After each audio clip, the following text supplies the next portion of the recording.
escala de R igual a 8, siguiente, con su factor de escala, el espectro del suelo de amplificación sísmica con el 5% de amortiguamiento, siguiente. El análisis modal, podemos observar que la masa participativa supera el 90% ya en el modo número 4, ¿no? Modo número 4, siguiente. Alabeo, vemos de que no existe ninguno de los análisis modales, mejor dicho, los modos de vibración, siguiente. Siguiente, tampoco hay alabeo. Lo que son los modos, ya habíamos indicado, se hace un recálculo considerando solamente los 4, donde vamos a utilizar que la masa participativa supere el 90%. Siguiente. En cuanto a lo que dice las derivas, en las derivas vemos de que no pasa, no cumple, y en la otra dirección sí cumple, ¿no? Siguiente. Por lo tanto, va a ser necesario reforzar lógicamente, así como lo que se vio en la parte anterior con el análisis estático. Siguiente. En el tiempo historia se utilizó el registro de Lima del año 74. Siguiente. Y se utilizó factorando hasta 0,4G por 1081 sobre la aceleración máxima. Este es el factor multiplicado por lo que vendría a ser el factor de escala de unidad que habíamos hablado acá en la pizarra en el lado derecho. Siguiente. Acá está el número de puntos, unidades, intervalo, aceleración pico, factor de escala y la unidad también. Siguiente. Y están los desplazamientos que se tienen. Siguiente. Y se hace un comparativo entre lo que es el espectral, el tiempo historia sin escalar, ¿no? Y el análisis estático. Siguiente. Muy bien, siguiente. Vamos a pasar al último bloque que tiene que ver con la interacción.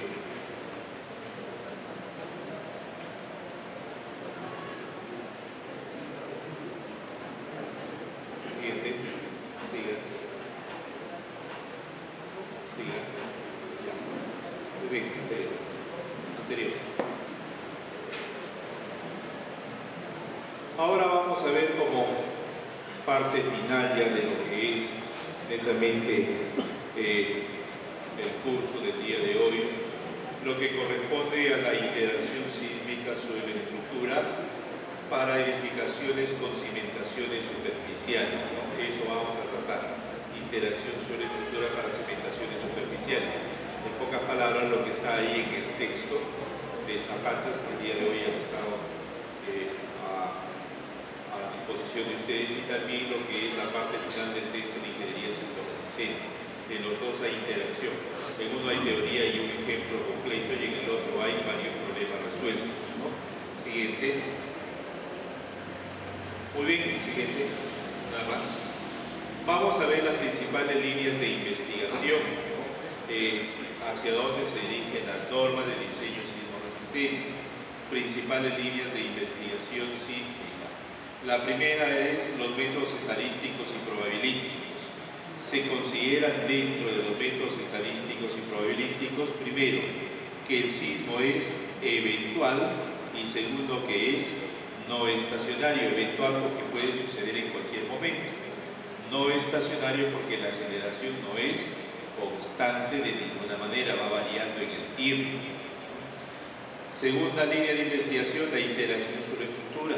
Si uno mira la norma boliviana del año 2006, tiene interacción sobre estructura.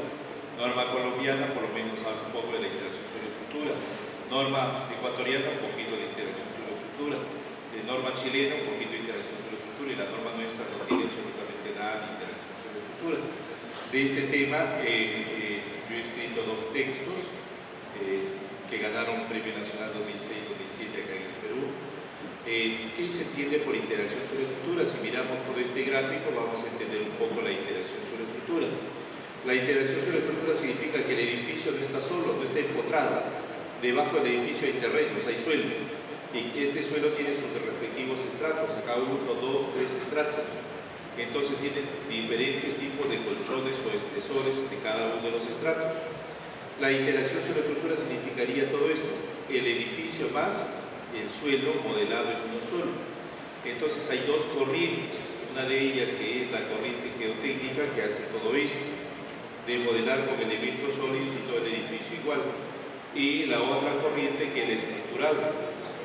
En la estructural lo que se hace es, se calculan coeficientes de rigidez, y estos coeficientes de rigidez se van a colocar y se simula todo el trabajo de este terreno como tal. Es decir, no vamos a ver las presiones, esfuerzos que se van a tener acá, deformaciones en los suelos, pero sí podremos determinar los esfuerzos en la estructura, ¿no? Los desplazamientos. Entonces se entiende como interacción sobre la estructura al contacto dinámico entre el suelo, la base y la superestructura. Siguiente. La otra línea de investigación, siguiente, es la no linealidad. Dentro de las no linealidades tenemos tres no linealidades: no linealidad geométrica, no linealidad física y no linealidad constructiva. Esta viene a ser no linealidad física, el diagrama no lineal, esfuerzo, deformación, para el concreto y para el acero como tal. Eso viene a ser la no linealidad, significa el diseño hasta la rotura que se va a tener en cada uno de los materiales componentes del elemento estructural. Para poder construir esta no linealidad, si esto es una curvatura, sabemos matemáticamente que mientras mayor número de tangentes yo pueda trazar, voy a acercarme a esta forma de la curvatura. Entonces yo voy en una tangente, otra tangente y así sucesivamente voy a ir acercando. Consecuentemente es un proceso iterativo que yo voy a seguir para todo este procesamiento de la información. Todo este método de los pasos viene a ser un proceso iterativo. Entonces la no linealidad física es cálculo iterativo. Voy a tener diferentes tipos de pasos y en los cuales van a empezar a aparecer las plastificaciones de los elementos, en pocas palabras lo que es el pushover, ¿no? Pero la no linealidad física es mucho más amplio que lo que es el diseño por desempeño. Y en cuanto a lo que es la no linealidad geométrica, es el diagrama no lineal de desplazamiento y deformación, va a ser muy importante para edificios de gran altura, pérdida de estabilidad de segundo orden. La no linealidad constructiva viene a ser la simulación del proceso constructivo por etapas. Para ello, las normas anteriormente habían dado lo que son unos factores de desgaste estructural, muchas normas internacionales, entendiéndose de que la estructura, cuando uno va en un proceso constructivo, se va obteniendo sobreesfuerzos, ¿no? Y estos sobreesfuerzos van a tener que incidir lógicamente en los anclajes que se van a tener. Entonces, la no linealidad constructiva es una simulación del proceso constructivo por etapas, por pisos. En cambio, cuando yo utilizo el software, pongo 5 pisos y automáticamente me arrojan los 5 pisos. En la realidad, eso es imposible de tener. Siguiente. Esta es otra línea de investigación, los sistemas de protección sísmica. Esto va a ser incorporado en la norma peruana de diseño sismo resistente, lo que son los sistemas de protección sísmica. En pocas palabras, lo que se podría decir es de que la formación hoy en día va a haber un cambio rotundo en cuanto a lo que es las enseñanzas de los cursos de ingeniería sismo resistente a nivel nacional, ¿no? Mientras antiguamente se hacía análisis estático, de ahí se ha pasado al análisis dinámico. Estamos ya en el análisis dinámico y ahora ya estamos tendiendo a esto de el diseño de estructuras con sistemas de protección sísmica. Por lo tanto, va a tener que el estudiante aprender este tipo de sistemas, ¿no? A utilizar, a calcular los coeficientes, las rigideces de cada uno de ellos, en fin, un sinnúmero de cosas, ver los amortiguamientos que se van a producir, etcétera, ¿no? Esta es una base totalmente empotrada a la idealización actual de la norma. Hay muchos daños que ocurren, agrietamientos acá en la superestructura. Si yo coloco un aislador, el aislador, que significa una separación entre el movimiento sísmico y la superestructura. Por lo tanto, al separarlo, lo que va a inducir es una menor cantidad de energía. En pocas palabras, este aislador es el que va a absorber energía. Entonces, la función de los sistemas de protección sísmica es absorción de energía. Absorbe energía y retransmite una menor cantidad de energía a la superestructura, ¿no? Esta superestructura va a tener menor cantidad de energía. En el caso del aislador, además de lo que es este sistema de absorción de energía, vamos a tener lo que corresponde también a reducciones de esfuerzos. Entonces vamos a reducir esfuerzos en cada uno de los elementos. Eso es lo que vamos a tener. No solamente reducción de energía, absorción, sino también lo que es netamente la parte de los esfuerzos. Vamos a esperar un ratito, de repente llega la iluminación para continuar con el proceso. Entonces, a retomar lo que estábamos conversando anterior, por favor. Por lo tanto, este sistema de aislamiento sísmico lo que va a tener es absorción de energía, reducción, como estamos viendo, en cuanto a lo que es las derivas. Todo el edificio se desplaza casi en forma uniforme, las derivas van a pasar ok, va a tener un periodo largo, ¿no? Periodo largo. Este tipo de estructura con aislamiento sísmico se recomienda máximo 10 pisos y para edificaciones denominadas esenciales, ¿no? Donde va a tener la seguridad de vida de que no quede de ninguna manera el edificio con daños y pueda ser reparado, porque se va a necesitar casos hospitales. Siguiente. Los modelos dinámicos de interacción suelo-estructura, el primer modelo que no incluye la interacción suelo-estructura y que es un modelo ya desde hace unos buenos años que se utilizan en las normas, ¿no?, de diseño sismo resistente a nivel internacional, es el péndulo invertido. Acá tenemos un modelo del péndulo invertido, la masa a nivel de entrepisos, acción sísmica mutuamente perpendicular, no describe la interacción suelo-estructura. Este tipo de modelo me va a sobredimensionar los elementos estructurales. Siguiente. El modelo de Rayani y Murudrapa de la India, que es lo que plantearon, conexión elástica a nivel de entrepisos. La masa de la cimentación, por primera vez se habló de la interacción suelo-estructura, la cual tiene un comportamiento elástico y disipación de energía, elástico para desplazamiento y de rotación como tal, coeficientes de rigidez, de traslación y de rotación. Siguiente. Kobori del Japón continuó con el péndulo invertido, pero lo que es la cimentación se consideró que tenía dos desplazamientos mutuamente perpendiculares y una rotación alrededor del eje vertical. Tres desplazamientos, ¿no?, dos lineales y uno angular. Siguiente. Oden y Thomas planteó las masas entrecruzadas, que es un modelo importante cuando se trata de ver flexiones en vigas para el caso de sismos. Y se incorporó lo que es el acelerograma. Como podemos ver, la aceleración varía en cada uno de los puntos. Siguiente. Virulia de Rusia planteó el mismo esquema de lo que es el péndulo invertido, pero la masa del suelo la incorporó con un sótano, ¿no?, entrepiso del sótano, y las masas con elementos finitos. Siguiente. Luego Ucleva prolongó más todavía lo que es la profundidad con diferentes tipos de calicatas conectadas elásticamente a las características, masas y rigidez, desplazamiento y la rotación respectiva. Siguiente. Luego Nikolaenko fue el que revolucionó la ingeniería geotécnica sísmica.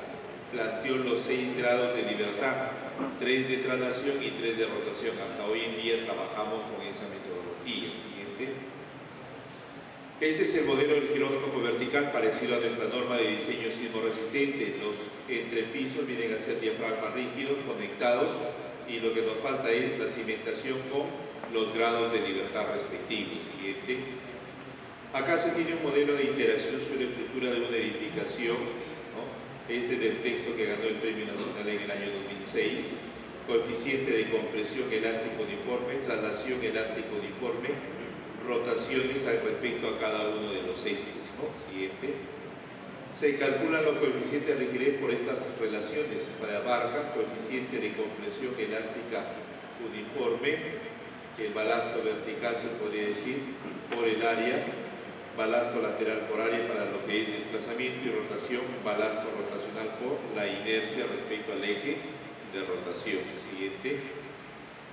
Ahí en Barca se planteó, estas son las dimensiones A y B de lo que vienen a ser la zapata, ¿no? El área. Esta es la presión estática, y la presión estática se calcula como el peso tributario en ese sector dividido entre una presión determinada para estos valores de C sub 0. Este valor de acá es de 0,2 kilogramos sobre centímetro al cuadrado para los valores de C sub 0 tipificados en la tabla de mi texto. Barca se pasó 48 años de su vida investigando acerca de la interacción sobre estructura. Es decir, no fue pues una cosa que obtuvo esta fórmula en forma muy rápida, ¿no? Planteó diferentes modelos. En esa época Barca no era muy reconocido en el sentido de que su investigación él quería que se difunda más, y a lo mucho que se llegó es a publicar en algunos papers, ¿no? Pero de ahí textos que él ha publicado después, que él ha fallecido recién, se han publicado textos muy importantes como el de cimentaciones con maquinarias. Estas fórmulas de acá ahora han sido incorporadas en normas internacionales, ¿no? Siempre lo digo, si Barca volviese a vivir, lógicamente que se sentiría un poco rencoroso en el sentido de que realmente en vida no lo valoraron, ¿no? Y generalmente la parte intelectual es así, ¿no? En vida poco se valora lo que se hace, y después cuando fallece la persona, como el caso de Barca, se pudo valorar todos los aportes que él tuvo. El D sub 0 va a depender del C sub 0. Todo ello se va a obtener de acuerdo a las fórmulas que están en mi texto. Ejemplos aplicativos, vuelvo a repetir, están en mi libro de Ingeniería Sismo-Resistente de la UPC. Hay ejemplos aplicativos para cada uno de estos modelos. Siguiente. El de la norma rusa también se calcula en forma análoga, como podemos ver al de Barca, solamente incorpora el coeficiente de rigidez alrededor de Z. En Barca se restringe, en la norma rusa no se restringe, se incorpora la inercia rotacional. Siguiente. Para ello, el coeficiente de compresión elástica uniforme depende de un factor del suelo, módulo de elasticidad, un área de 10 centímetros cuadrados tipificada por los ensayos y el área del cimiento. Y los otros coeficientes van a depender de este balasto vertical. Siguiente. Esto de la norma rusa también nos incorpora lo que es el amortiguamiento. Acá está el amortiguamiento para cada una de las orientaciones. Siguiente. Es decir, la disipación de energía. Se modeló un edificio de 5 pisos, de estructura aporticada. Siguiente. Ahí está la elevación. Siguiente. Se incorporó el centro de masa de acuerdo a la excentricidad accidental. Siguiente. La interacción sobre estructura, ¿no? Sin interacción empotrado. Siguiente. Con interacción ya se incorporaron los coeficientes de rigidez de acuerdo al modelo. Siguiente. ¿Qué es lo que se obtiene con interacción sobre estructura? Lo que usted va a obtener es que la interacción sobre estructura te va a incrementar los periodos de vibración, como podemos observar. Acá están empotrado y los otros se están incrementando, ¿no? Se va a ser más exigente el control de derivas, con interacción más exigente en las derivas. Siguiente. Podemos ver acá desplazamientos sin interacción y con interacción anterior. Con interacción se incrementa, las fuerzas se reducen. Si eso está en ese esquema, podría vamos a tener estos problemas para la vamos a tratar entonces de continuar. Se reducen las fuerzas internas, significa de que el control de derivas debe pasar ok, ¿ya? El edificio va a tener que pasar y ahí sí se va a reducir, pero cuando el edificio no pasa, lo que es muy flexible, esto le va a salir mayor, con interacción mayor fuerza. Siguiente. Ahí está el desplazamiento, se incrementa con interacción. Siguiente. Lo que es las fuerzas se reducen, esto es empotrado, se reducen. Siguiente. Acá también se está reduciendo. Siguiente. Lo que es el análisis tiempo-historia, se utilizó un acelerograma de Lima del año 66. Siguiente. Una franja que era la más importante, ¿no? ¿Y qué pudimos apreciar? De que los desplazamientos se incrementaban igual que las fuerzas. Siguiente. Entonces se utilizó una norma internacional, un software también internacional, en este caso el programa Lira 9.0. Siguiente. Se utilizó otro modelo en cuanto a lo que es la interacción, ya son barras en lo que es tipo pórticos para lo que son los coeficientes de compresión y al mismo tiempo de rotación, y los de desplazamiento tipo barras de armadura. Siguiente. podemos ver de que se acercaban mucho más. Siguiente, se hace un comparativo. Esto es el acelerograma del IVA del año 66. Esto es con el efecto de la integración sobre estructura, pero con la norma rusa. Y esto es la norma peruana. Entonces estaba muy por debajo. Por eso es que incrementar el Z es adecuado de nuestra norma. Siguiente. Otro software, el programa Cosmos. Siguiente. Para poder verificar, con la integración también puedes distinguir las fallas que van a existir por altura. Acá sin interacción no se puede ver. Siguiente. Con interacción sí se puede observar. Acá la falla ya va a tener clasificación. Siguiente. Acá mucho más. Siguiente. Y acá tenemos una falla notoria, clasificación, ¿no? Tipo rótula plástica. Siguiente. En pocas palabras, el efecto de interacción sobre estructura, el menor efecto es con el modelo de Barkham y se recomienda incorporar también el tiempo historia, al mismo tiempo la interacción sobre estructura. Siguiente. Para edificios con suelo flexible va a ser mucho más notorio lo que es el efecto de la interacción sobre estructura. Siguiente. Algunos aportes de tesis asesoradas por mi persona. Si quieran conocer más de interacción sobre estructura, los invito a ver esta página georrequesfb.ru, donde hay interacción, ¿no? Siguiente. Lo pueden traducir con el traductor de Google, porque está todo en ruso. Siguiente. NIOS, que es el centro de investigación más importante de geotecnia en la Federación de Rusia, también lo pueden bajar, leer mucha información de interacción. Siguiente. Pues bien, se les agradece pues a todos. Acá está la dirección del blog en el cual ustedes van a poder bajar las presentes diapositivas. Yo pienso que pasado mañana, el día lunes, deben de bajar las diapositivas tranquilamente todos, ¿ya? De todo el curso lo van a bajar a través de mi canal, de mi blog, y los videos posteriormente, cuando me lo alcancen, también se van a colgar en YouTube para que todos puedan tener acceso, ¿no? Entonces, las gracias respectivas a ustedes por esa paciencia pues, que han tenido el día de hoy de tolerarme unas cuantas horas en la mañana y otras en la tarde, de repente con algunos pequeños percances, pero que son ajenos tanto a mi voluntad como también acá al colegio de ingenieros. Cualquier cosita, ahí está el correo también para poder comunicarnos, no tanto a excesos en consultas, sino más que todo algunas cosas muy puntuales que quieran tener con mi persona, ¿no? En el Facebook también muchos se agregan, hacen algunas consultas bastante puntuales, ¿no? Más de eso, lastimosamente uno quisiera apoyar bastante, pero ya no se puede, ¿no? El agradecimiento entonces al Colegio de Ingenieros, a la Universidad Nacional de Piura, a mi amigo, ingeniero Miguel Chan, por la primera invitación, y a ustedes por su asistencia. Muy buenas tardes, muchas gracias.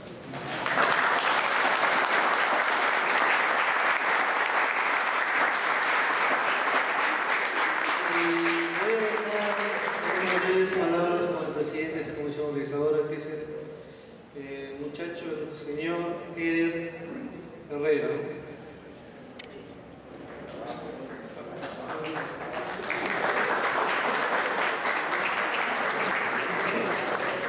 Bueno, ante todo muy buenas noches. Primero agradecerles a cada uno de ustedes por su asistencia, a la comisión organizadora, en este caso compañeros míos del 10º ciclo de Ingeniería Civil, al ingeniero Yegner por haber tenido la paciencia y la amabilidad de venir a enseñarnos un curso muy importante, y al ingeniero Miguel Changaredia también por ser parte de esta comisión organizadora y por apoyarnos también para que este evento se pueda realizar. El objetivo de este evento ha sido más que todo tratar de adquirir nuevos conocimientos en cuanto